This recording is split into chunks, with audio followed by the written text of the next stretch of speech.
Hey, it's Jen here, and I am out with the horses today. You can see Trace right over there. So it's just a beautiful day in Florida, and I got to be outside. So, welcome to Free Coaching Friday. Oh, I hear a Tuesday over there. So, she's over there on the other side hollering at me. But today we have a really great topic, and every week I go live, whether it's me with the horses or me with Daniela up north at Artemis Hill, or bringing somebody like a guest speaker or something. But every Friday, join us at the one around the 1 o'clock hour. We usually start at about one ish, and so we give some really great insights about what we learned for horses.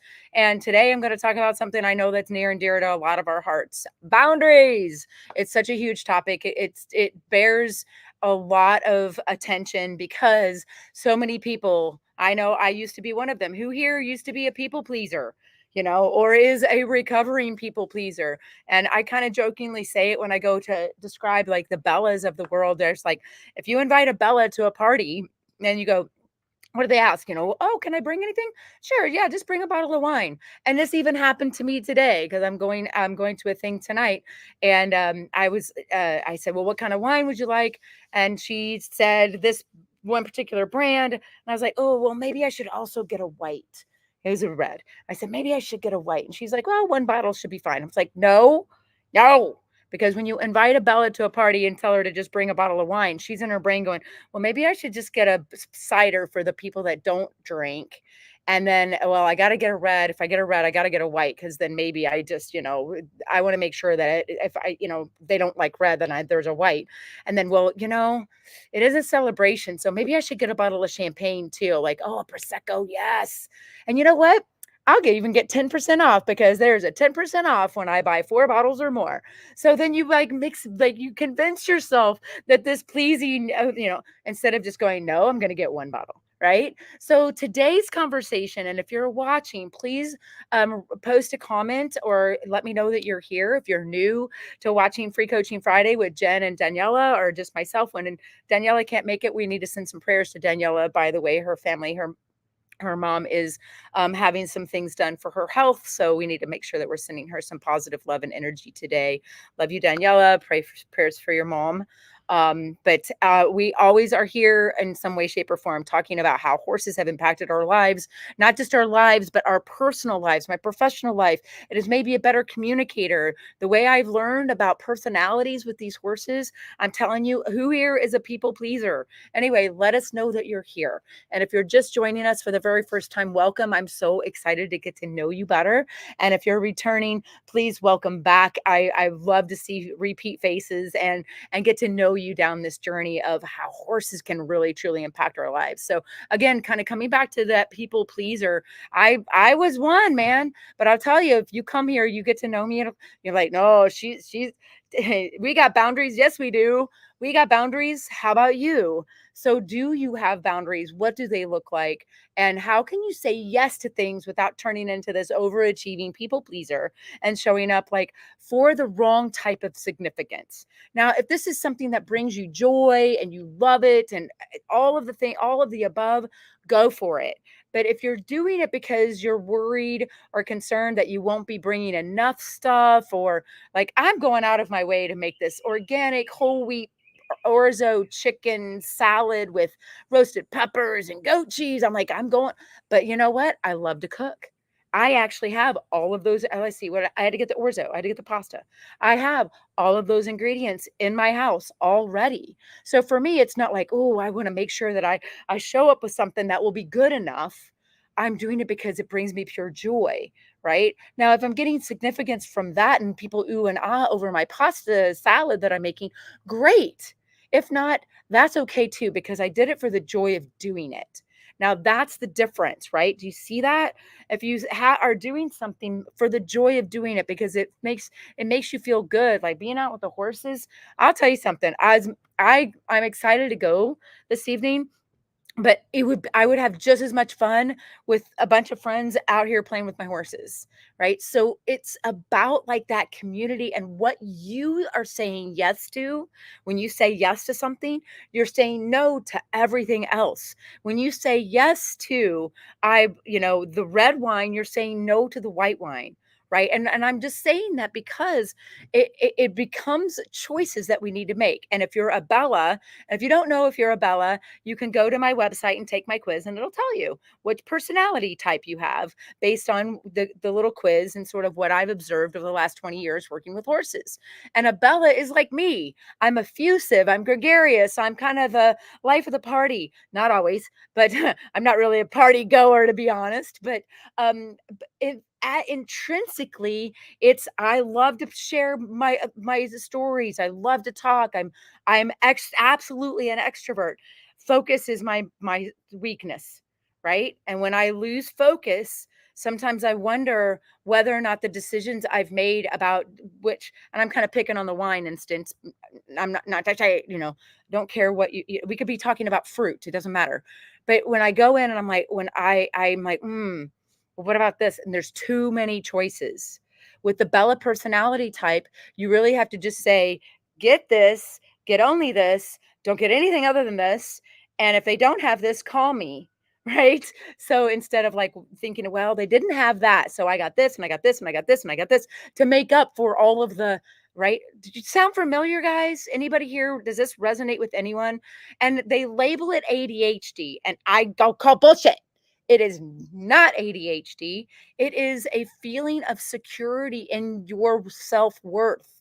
ADHD comes from a lack of feeling of security in your self-worth, because then we get indecisive. And if you're an extrovert and you're indecisive, guess what? Guess how fast you're making 8,000 different decisions about this. And guess how long you stay with one decision before you go to another decision, right? And then next thing you know, you've made 17 different decisions, but you haven't taken any depth of action on any particular one of them. So you look like you've lost your goddamn mind.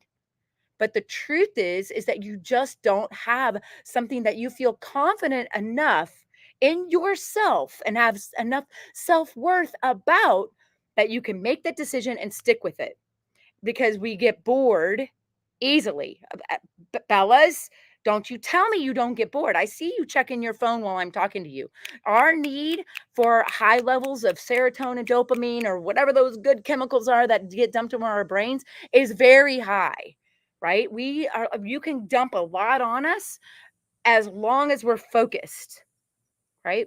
And that comes into tapping into that left side of your brain, the more analytical thinking side that can relax into it's just a circle. And we've been talking about this a lot with Bella, and I've been working with her a ton because I see myself in her. I see the Bella-ness I have in me. And when I started turning that light on myself, that eye of Mordor on me, and that pure reflection in a mirror of how I was showing up, I was like, oh, poor Bella. Like her brain's going, going, going, going, going, going, going, going, right? And all the monkeys are flying around and they're carrying knives and they're running the damn zoo, right? So, how do you quiet that mind? Comes from really understanding the idea of self worth and self-confidence and confidence in those then the leaders that you have that you do choose to follow. So I see there's a handful of people on here. If you choose to follow me, thank you, because I've done a ton of work on how to stay focused. I'll tell you something, some people and I did learn, this is probably one of the best gifts I ever learned from my horsemanship, is if you ever see me out there with a horse, that horse is not taking me off my focus. We adapt, we flow, we give to the horse and make sure that they are also having confidence in my leadership, confidence in themselves, confidence in their environment, confidence in their ability to learn and grow, the confidence in their herd and their peer group, right? If you can have confidence in those areas, you're going to be able to say no a lot more easily to, you know what, I almost just spent $150 on wine when I just could have brought a $20 California Red, right? So it's really okay to not be that overachiever for the wrong reasons. Now, when is it okay? When do you have the right? When is it the right choice to go, I'm going to bring like this whole all kinds of wine, when am I going to bring like the whole fountain, right? When am I going to show up at that 110% that our us Bellas tend to do, right? We tend to have that over the top sort of, I'm going to go, I'm going to do it, I'm going to do it, I'm going to do it. And we get a lot of accolades for that. I know a lot of times people look at me and they go, oh my God, Jen, you got all this, you got 5 horses, you got a business, you got your household to take care of, and you got to feed yourself, and and I'm my own farrier. I did take, and it is all me, right? And that's a lot of overachieving. And they say, if you want to go fast, go alone. You want to go far, go together. What happens with especially Bellas and extroverts, here you go, you guys, I'm going to ready to drop gold right now. You ready? What happens with Bellas and extroverts, especially Bellas, is that we get a huge amount of the significance that we crave just by being who we are. We get a level of significance by overachieving who we think we should be. I say that again. We get a huge amount of significance by overachieving into who we think we should be. And I'm going to add for others. Make sense? Again, I just got the one bottle. Yay. But I'm so excited to get into the kitchen and try this new marinade with the chicken and cook the oars. I'm so excited. That's what I'm going to do. The minute I'm off this call, I'm going to make this beautiful, I'll post a picture, but it's because I enjoy it. And not, does that mean we have to do that? Yes, but that's a different topic. That is not the conversation today. Stay in the car, fellas. But the key piece is understanding when you should step up and bring and do and overachieve and over freaking deliver, right? And I say this a lot of times, who gets the car and who gets the compliment? And we ain't all Oprah. We all can't be like, and you get a car and you get a car and you get a car. We can't do that. But as Bellas, we do that a ton when we want to go to